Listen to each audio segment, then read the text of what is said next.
An Indiana family buys a motel and moves in, only to find that every room is already occupied. In California, a happily married couple is suddenly driven to the brink of murder by a horrifying supernatural force. A stern Texas man creates problems for those around him until a violent accident ends his life. But he returns.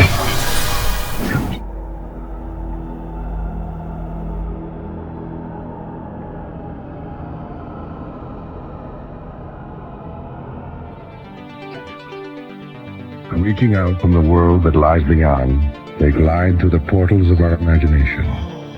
They shouldn't even exist, yet they've been seen appearing in the wink of an eye and vanishing in the pound of a heartbeat. Where they come from, what they want, only they know. They are beyond life, beyond death, and to some of us, beyond belief.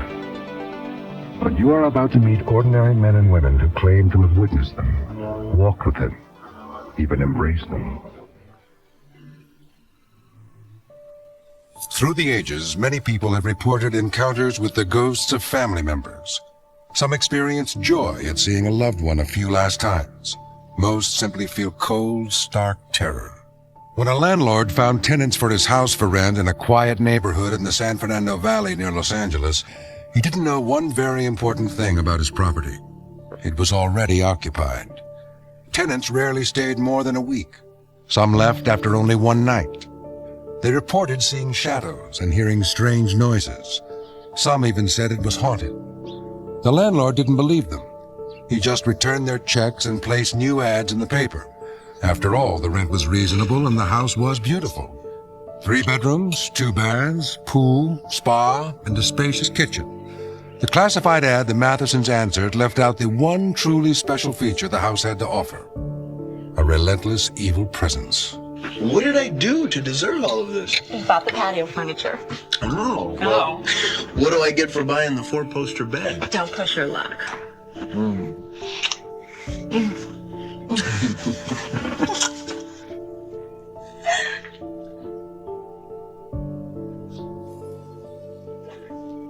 What is it? What happened? What does it look like? Would it kill you to help me clear the dishes? Well, I'd be glad to help. Rita, behind you. You're always glad to help when the work is done, aren't you? When there's something to do, where the hell are you? Do you know how much work it takes to keep up a house like this? When was the last time you ever did anything, ever? Hey, I pay for this house. While you're sitting in your stupid art class, I'm out there busting my butt to buy you apples to sketch. I do the cooking. I do the cleaning. I do everything. For $50 a week, I could get a girl to do twice the work in half the time without all the bitching. And for another 50, I could get one who's better in bed than you.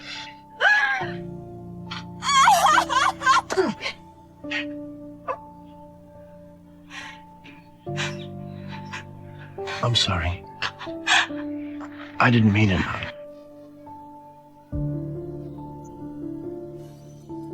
I love you. Forgive me. I never want to fight again.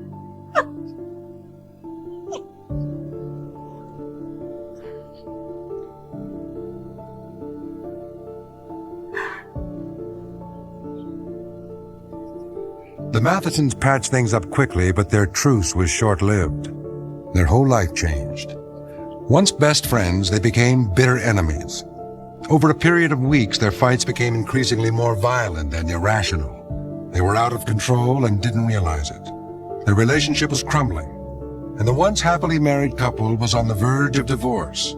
They couldn't understand how their relationship could have deteriorated so quickly.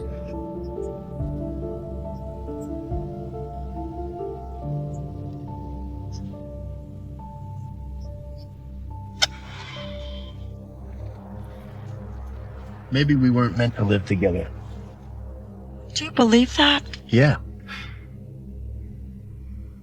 No. I mean, I love you very much, but we haven't had a decent moment since we moved in. Well, what do you want to do? I don't want to lose you. Honey, it's the move, your job. I mean, we're just under a lot of stress, that's all. Hey, it'll get better. Come here.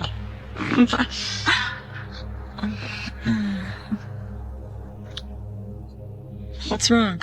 I didn't leave the lights on. Neither did I.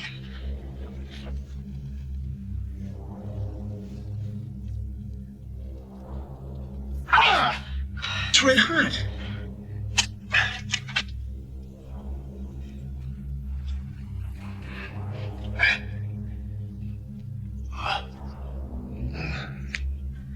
Oh, man. Did you leave the heat on? Why do you blame everything on me? Well, I didn't mean anything, but I was just... You're always accusing, always pointing a finger. One of these days, I'm gonna cut that finger off. Hey, wait a minute.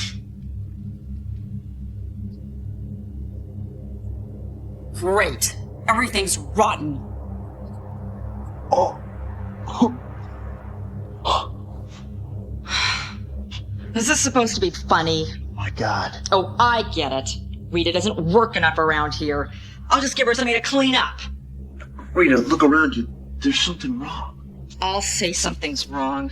I've had all the crap I'm gonna take from you. You think this is a mess? I'll show you a mess. A bloody mess. Blood and guts and pointed fingers everywhere. Honey, don't let it do this to us. No more orders. No more complaints. No more blame. Rita, I love you. You mean more to me than anything. Every day I'm with you, I love you more. Come on, honey, please, just hold me. Please? Please.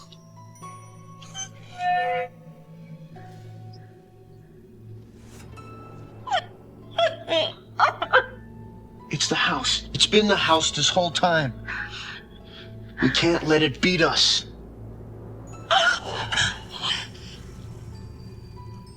Get the door! Hurry! Hurry!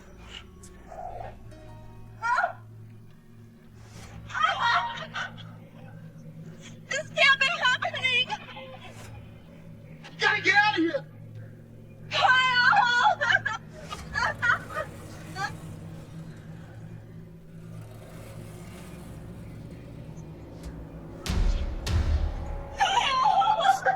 Get out!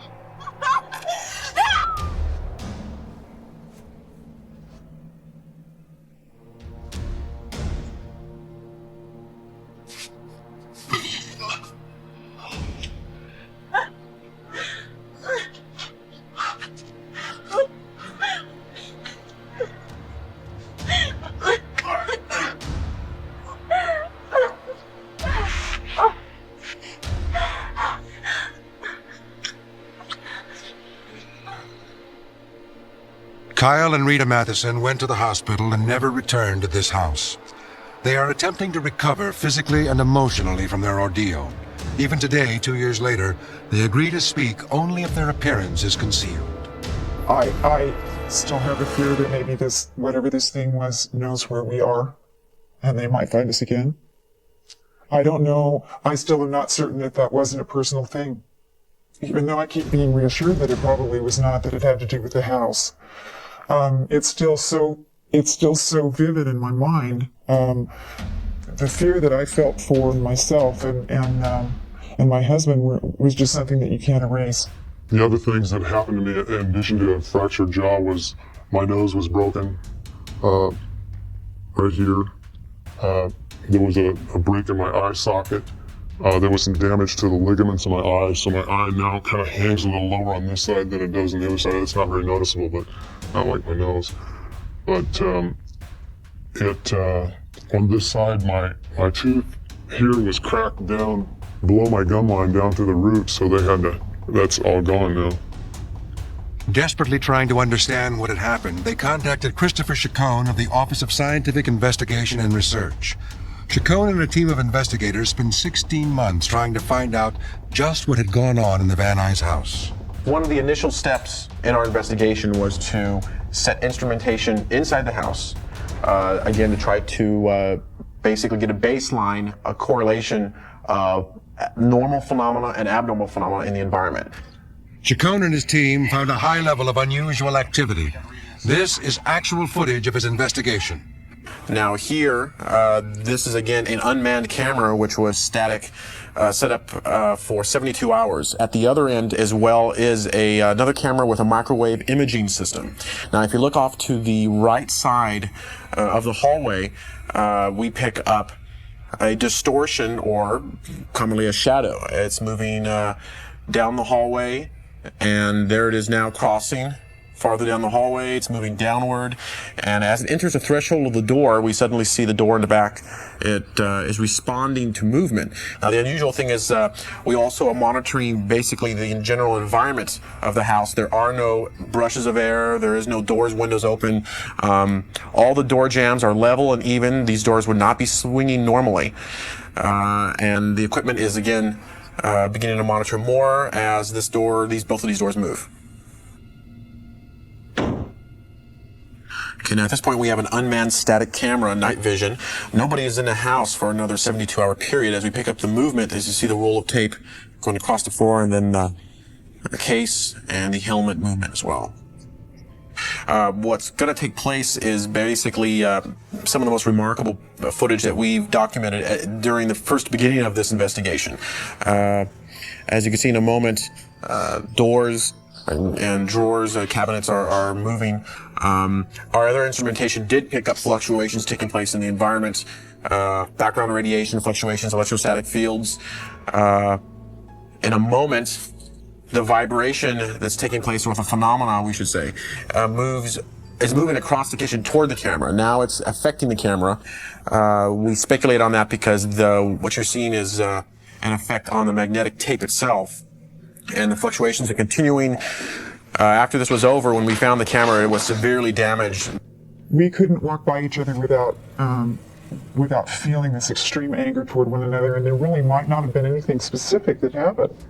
There was a look that came over his face that was so terrifying to me, as though he could have walked into the kitchen and grabbed a knife and stabbed me to death. I could not say a civil word to anyone in my family. And when we'd leave the house, we would feel completely differently almost instantly. The feeling of hostility was gone. There are hauntings that take place all across the country, all over the world, and for the most part, they're harmless. Many people find them as being fun, actually, to have that type of phenomena around. But when you have a situation which is hostile and which can actually cause harm to the occupants, my advice to them is very simple. Simply get out.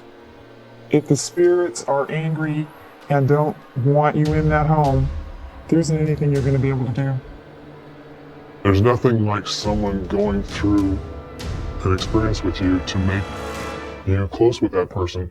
People say it happens in war, and this was like a war.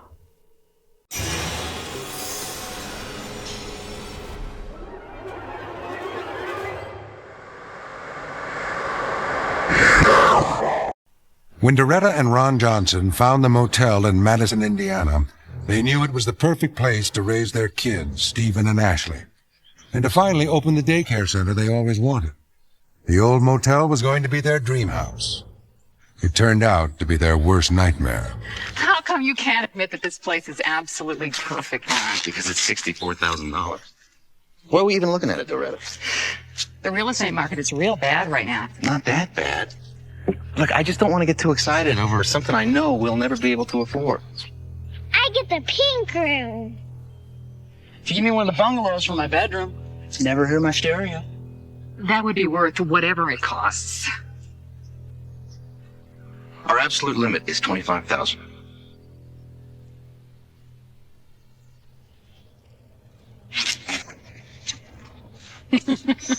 I can't believe she went for that. Sometimes dreams do come true.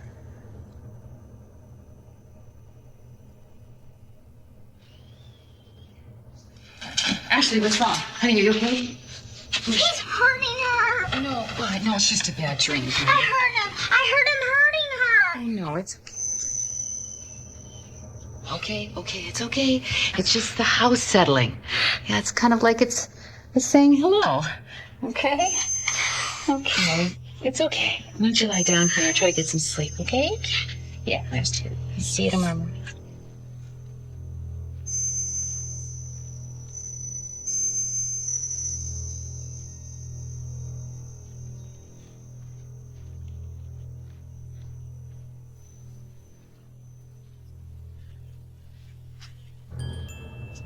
We could give him a cottage in Utah. We'd still hear his stereo. Well, she's finally asleep. Anything wrong? No, she's just a little nervous. You know, first night in a new house, jitters. Oh. Looks like I have a small case of it myself.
Don't you think you laid it on just a little thick at Grandma's? Those noises in the attic could have been rotting mummies from hell, waking from years of cursed sleep. Or it could be alien embryos mutating in our crawl space. Or it could be the wind. You have no imagination, Mom. Ashley does. And next time you make up these ridiculous stories, don't tell any of them around her. Or else you're gonna have to stay up with her next time when she's up all night screaming. I mean, you're gonna have to tell her that there's no such thing as...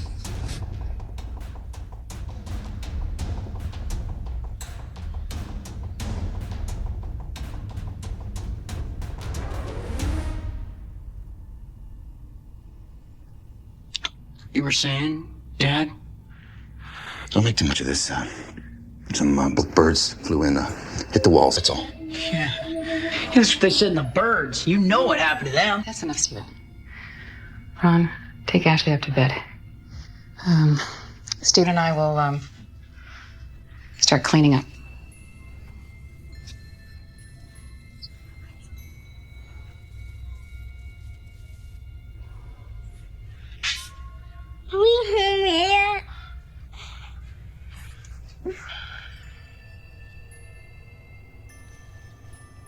Steve was just kidding, honey. There weren't any ghosts. What about the lights? Steve says the ghosts were mad. Well, Stephen was confused. But I think being grounded for a week will help him see things more clearly. It's an old motel, honey. And the wiring needs to be fixed. It's like when your talking doll needs new batteries. Hey, what did you draw? A mommy, daddy, and a little girl. Oh, what about a big brother who tells his little sister too many scary stories?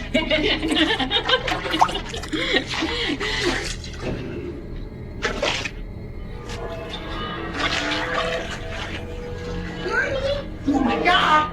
Get out of this! Run! Run, Stephen! Run! What is it? In there! What is it? In there! Go look.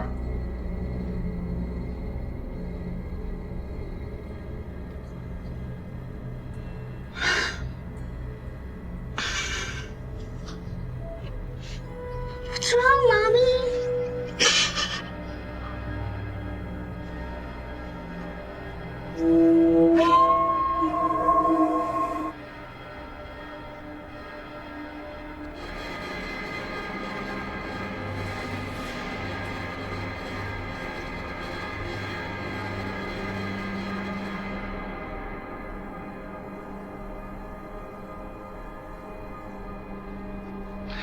Lead us not into temptation, but deliver us from evil.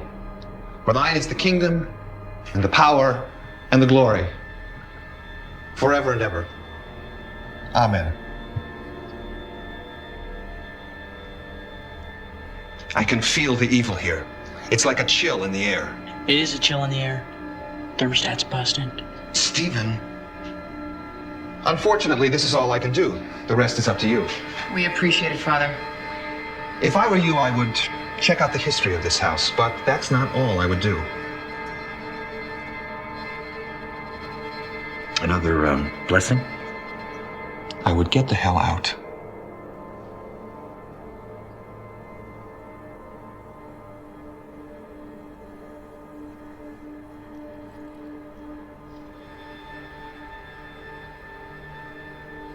Don't you think we should say something before Mom brings the kids back? Say what? The priest was right. We can't leave. We can't have our family live. We can't have our family living on the street. And if we leave, that's where we go. Every penny we've got is in this place. So we sell it. I already talked to the realtor. Word's gotten out about our problems. I couldn't get enough to pay off the mortgage. If a guy drowned his daughter here, we should have been told. And would that have made a difference?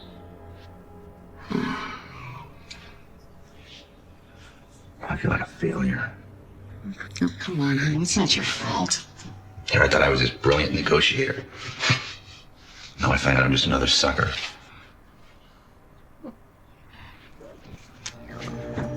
But you're my sucker. I love you.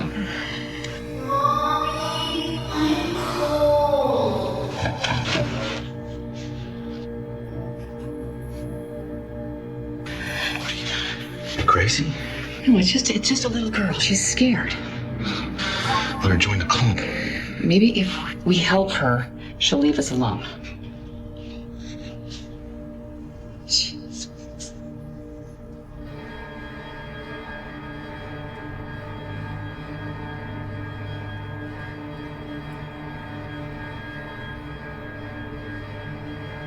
The Johnsons couldn't afford to leave, and they couldn't afford not to fight back. They contacted parapsychologists at the university who were intrigued by their story. Their initial theory? A magnetic field caused by the intersection of 3 power lines above the house was the catalyst for the evil within. A team of experts would be arriving at daybreak. The kids are finally asleep. I'm glad someone can rest in this house. Thank God the parapsychologists believed us. I was beginning to think I was losing my mind. It's gonna be nice to turn the tables.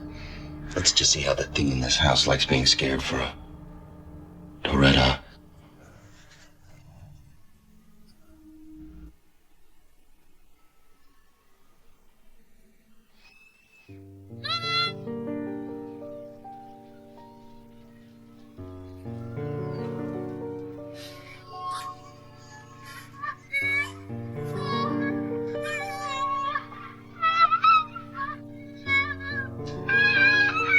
Get off my child, you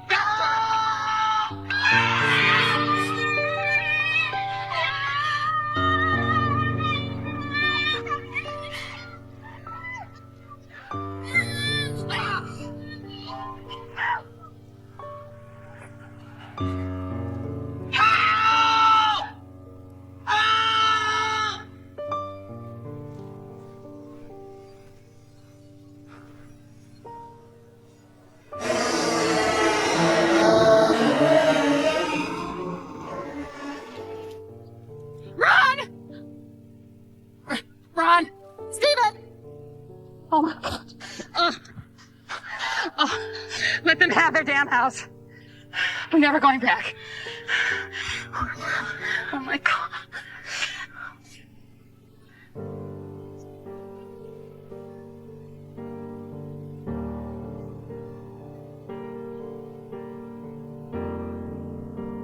Today, the Johnsons are still trying to cope with their haunted lives. It's your worst nightmare.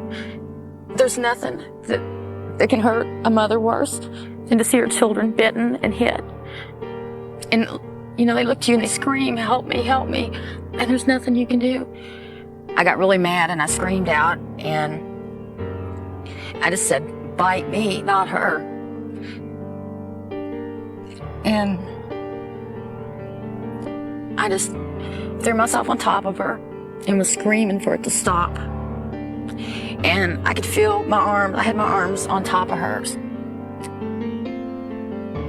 And I could feel her arms underneath mine, and they were depressing, and I could feel it biting her. And when I raised my arms up, there was just these horrible bite marks all up and down her arms, and she was screaming and begging me to make it stop, and I could.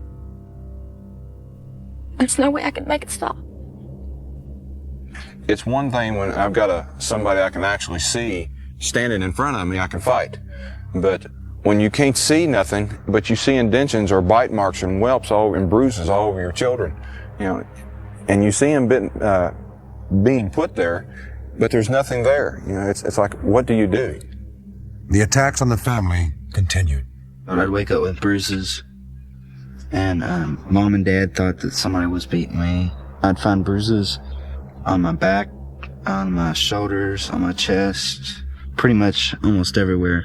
I put him to bed, and that night I felt really uncomfortable, and so I slept in their room with him, and I slept on the floor.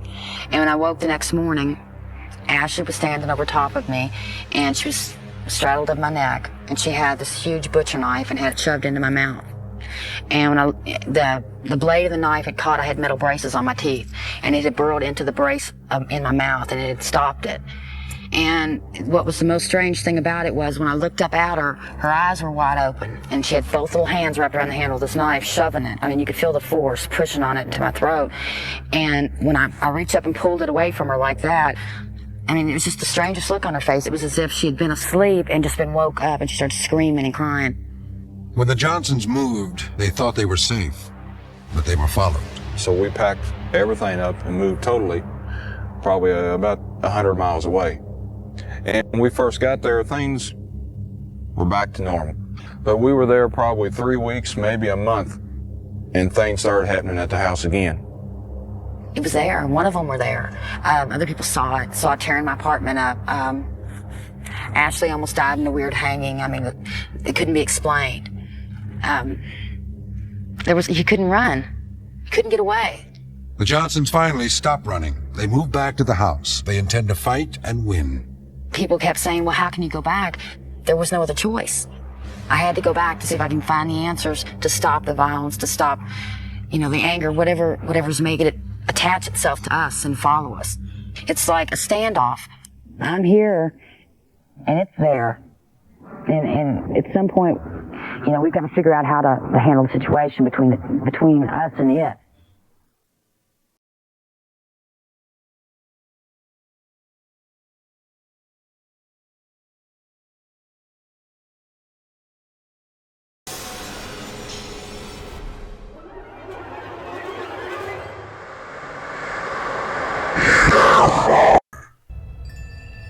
In a small town near Dallas, Texas, the extended family of Bob Clanton lived together and did their best to get by. It wasn't a peaceful home, and it wasn't a ghost disturbing their peace. It was Bob Clanton himself, a hot-tempered, obstinate man. He made his own rules and expected everyone else to obey. I do a good job in these shells? Old man Kern said he might have some more work for me. Yeah? Yes, sir. Well, let's see. Oh, geez, Rick, these things ain't gonna hold a load of bucks. Unless you think old man Kern has a collection of porcelain dogs like your brother Tim. No, sir, it'll hold. I just have to strap the corners, that's all.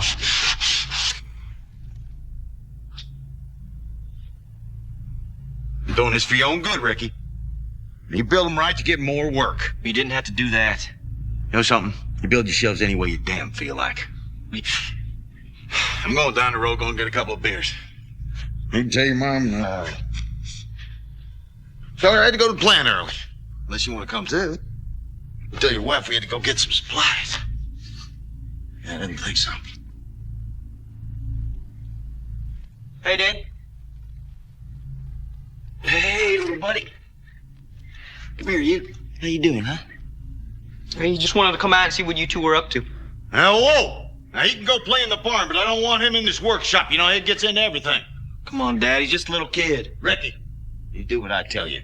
Unless you want to find a shop of your own. Clanton stirred up trouble wherever he went. According to his son Rick, union leaders at his plant sent 2 co-workers to talk some sense into him. How you doing, Clanton? Cindy, go adjust your pantyhose. Now, Cindy.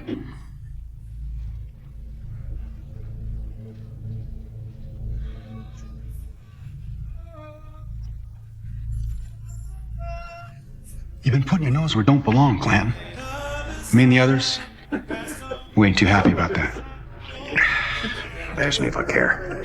You're supposed to be representing the workers. Yeah, if they only knew. If they only knew. You just don't take a hint, do you, Clanton? Not from slobs like you.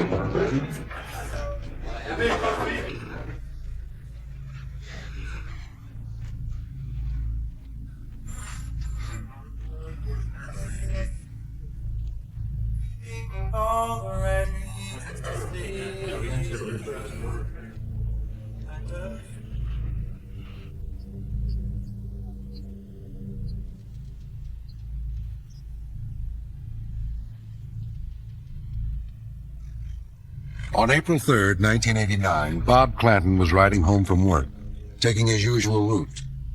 He made one unscheduled stop.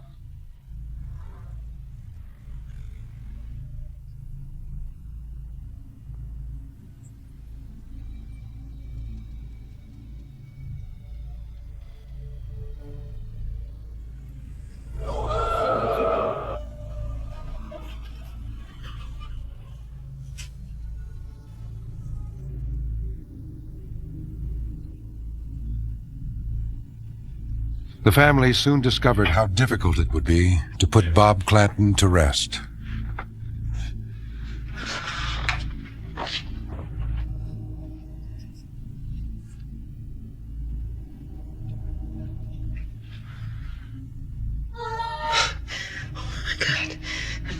Rick, Mom, it was my father's eyes.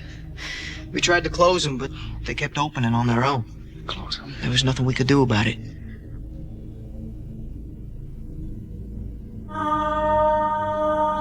Bob Clanton was buried, but he was hardly ready to rest in peace.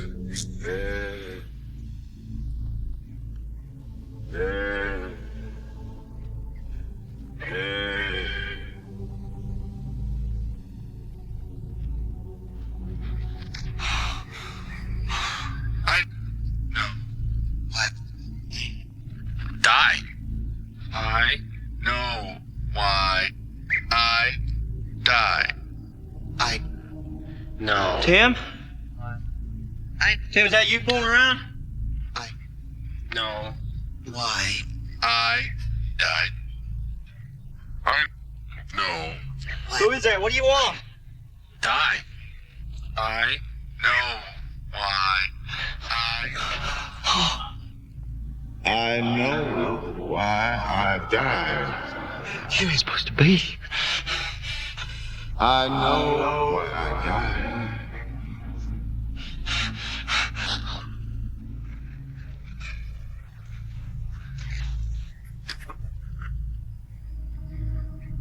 Clanton appeared several times to various family members. It was unanimous. He was no longer welcome. Look, I'm telling you, we need professional help. A psychic. Otherwise, the old man's gonna make life more miserable for us now than when he was alive. Mama. Jackie, you take Christopher and me and give him something to eat.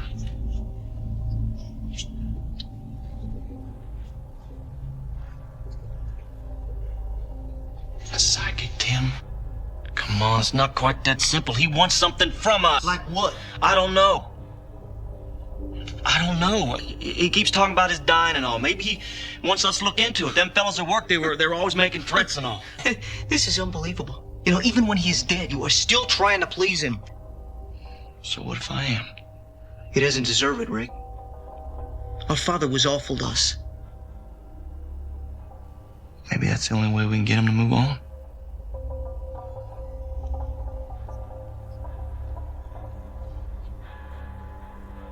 Rick tried to keep alive the notion that his father might have been murdered. He hit a dead end when the assistant county prosecutor refused to pursue the case for lack of evidence. There was no sign of foul play. It was busting me up. I felt like I was letting him down. And frankly, I was a little afraid of what he might do to us. Rick!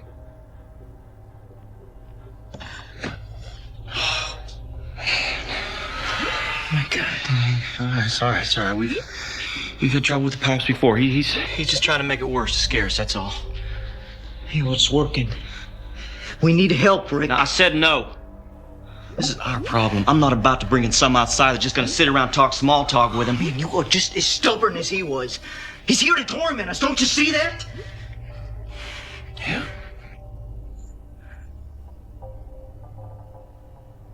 Rick went looking for the source of the problem, though he had a pretty good idea of what it was.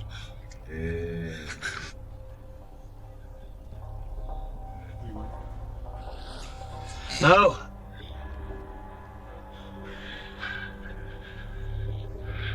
You go away.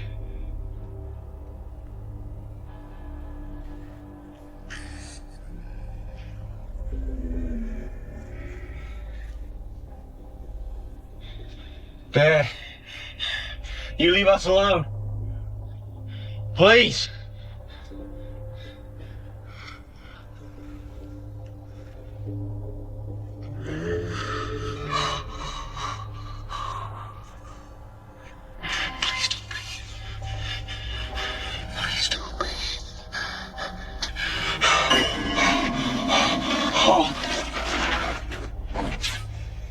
After the incident under the house, the family finally agreed they needed help. They contacted two renowned mediums from Dallas, Dwana Paul and Carol Williams. It was time to have a talk with Bob Clinton. Well, we don't really want to talk to him. We just want him gone. He doesn't know that. He doesn't hear you. And I'm not sure you've heard him. Oh, no, ma'am. I heard him all right. Communication with the spirit world is difficult. He's trying to send a message. Maybe you haven't understood it. And that's why he's still around. Let's clasp hands. Close your eyes. Make your minds blank. Don't let him feel any fear. It's a negative energy that will push the spirit away.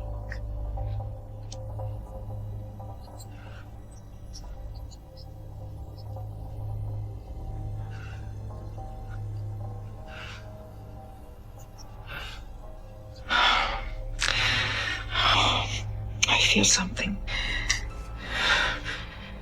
Pain. Great pain.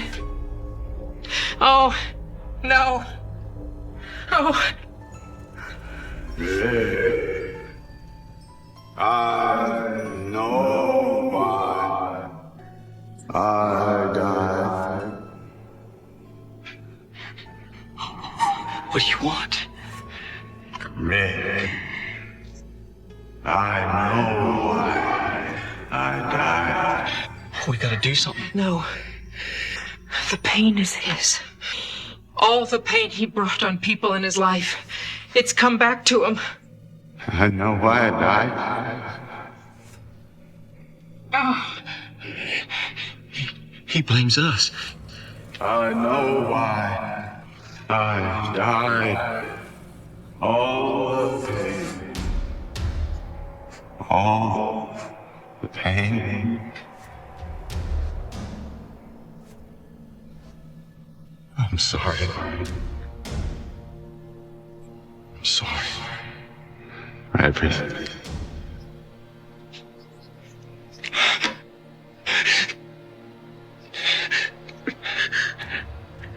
Dad.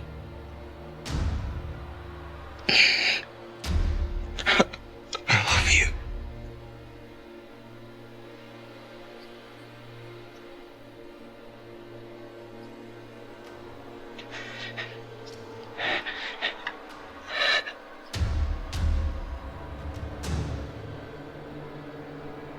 Rick and his son Christopher have had the most contact with the ghost of Bob Clinton. Rick has seen him several times, and Chris has actually spoken with his grandfather on many occasions. Bob Clinton's other son Tim has also seen him, and he has spoken through medium Dwana Paul with the help of her partner Carol Williams. All agree that Clanton had plenty of unfinished business and wasn't ready to die. Kept on cutting the wood, and then I hear Rick again, and it was a little bit louder. So the third time I turned around, and then there my father was. I seen him, he was full figure, and I didn't pay no attention to it, so I just went on in, and once I got into the bathroom, we just came to my mind. I'm sitting there, well, he's sitting on that couch, but he couldn't be. I was awake, then I saw him by my grandma's side of her bed. Then he was talking to her, but she was asleep, and he didn't see me awake. He was standing on the ground and was saying, I wish I could still be alive with her, and he missed her. The family, before we arrived on the scene, were really frightened. They were terrified. They didn't understand why their father was appearing to them since he was already dead. I looked, and then it was like a kind of a glow. And when I looked over there into the corner, my father had appeared, but he wasn't standing or anything. It was levitated, and he was up right at the rafters. Well, we all have free will choice. Spirit has free will choice. So all we can do is convince them or try to convince them that there is a better place. If they're stuck, they need to move on to a higher place, a learning place, rather than stick around. And sometimes they refuse to go. Sometimes. Why did Bob Clanton refuse to go? Rick still believes he has the answer. He believes that he was deliberately killed, and so he came back so that we can find out who really killed him and get justice. He was always wanting things his way when he was alive, and he was always wanting to be in charge and take charge of everything that would go on. And basically it's the same thing after he's died. Of course, he's still wanting things his way. I think that one of the main reasons he came back was to apologize to my mother for some of the problems that he's caused her and to apologize for the women that he went around with. So there were things left unsaid, things undone, unfinished. The fact that he never said goodbye to the family, that he felt as if he needed to sort of finish that emotional side, that anger he had with them, to resolve a lot of things that were not resolved between them. And as he said to us from the spirit side, is they told me I had to get things straightened out on this side before I could move on. Thanks for watching. Be sure to like, subscribe, comment, and share to keep fascinating content coming here.